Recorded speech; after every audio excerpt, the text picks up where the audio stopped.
Hi folks, another episode of Motor Scotty, and for those who've been sort of following us, you'll know I've bought a Harley Davidson Sportster 1200 with a sidecar, and just in behind me. Just picked this up yesterday, so today I've been able to give it a sort of clean and, try and work out what sort of wee things I need to do with this.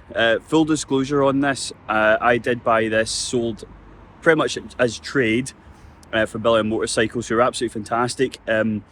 It's not how they would send the bike out at all, but I needed something really quickly, and I did say, look, it does need some care and attention. The previous owner, tried the best to look after it, but there's quite a few sort of marks and things to get repaired, replaced, painted, powder coated and so on as well. So pretty much I thought, well, it gives me a project over the winter months to do, and I'm okay with that. So we did take it as seen, got back home yesterday, 240 miles, not a problem at all with the bike.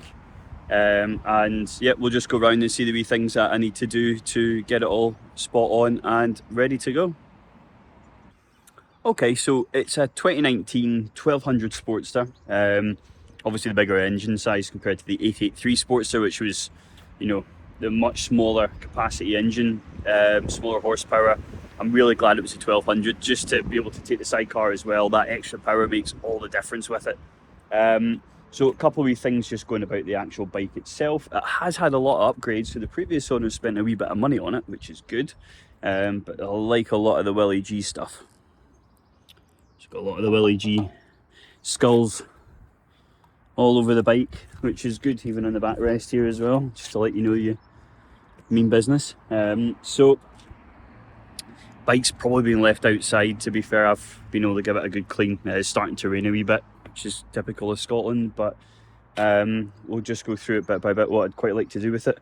I've noticed here in the front fender there is a bit of a dent and a scuff, so I'll probably either replace that or try and get a new one. The good thing with these is they've been about for years, so parts aren't actually hard to come by, and they're not actually overly expensive as well. So worst case scenario, we'll start to upgrade. Bike needs a complete clean from top to bottom, which again I'm okay with doing, just whenever I've got a wee bit more time on my hands to do so. But down into the brake housing, for example, needs a good sort of clean and a scrub. These forks, this one here is not actually too bad, some marks on it. This one here has been attacked by the elements quite a wee bit, as you can see, so we'll get that cleaned up. Should be able to brush that back, some Scotch-Brite and so on. And same with the actual rim of the wheels. It just needs some care and attention, really. Bikes do corrode over time if you don't look after them, so a bit of AC50 can help, and just keeping on top of all the cleaning makes a huge difference with it as well. So that's the front forks and the wheel. Pretty much so far the first bit of the bike, need to get stuck into. But again, I knew about this is part of buying the bike for where we did. We're on a time-sensitive mission to get this for an Easter Sunday run. And as I say, we had a huge helping hand from the dealer that we bought it from, who were absolutely spot on in getting this, ready to go for me. So moving down the side as well, just see these bits here starting to corrode.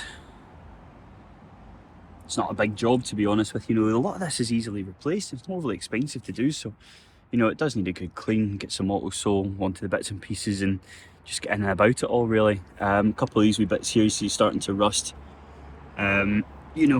We'll take care of that over time, I guess. This foot peg, quite rusty as well. I don't know if we'll get to sort of auto sole that back. It does kind of look a bit too far gone, to be honest with you, but again, not overly expensive. Maybe a bit fiddly to get to and fix, but not an expensive part to do. Exhaust seemed to be good, Nick, as well. Again, just a good scrub and a good clean. Some of the bolts behind here could do a bit of attention. This here starting to bobble a bit. Just the corrosion, you can see if I lifted that, the paint would actually flake off, but I reckon that's a part we'll be able to easily replace. Same within there, just for the belt housing. Get that done. Panniers are absolutely spot on, they're absolutely grand. Everyone just needs a good sort of wipe down, to be fair, but these work, not a problem at all. Good addition as well. They're also quick release as well. Had them on my last Harley. Lift them up and you can take them away with you, which is good. So easy enough taken too. Lights, etc., all work absolutely fine. Moving on to the actual sidecar itself. try and de-sticker this off it if I can. Not sure if that's supposed to come on it, but looks like something a wee bit from 1980s. So not sure how I feel about that, to be fair.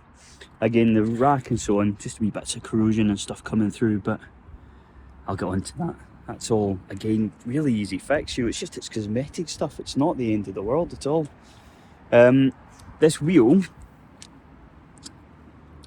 see, it's actually suffered quite bad from corrosion. Just the spokes, I'm not sure if I can get them brought back to life or what I can do with that.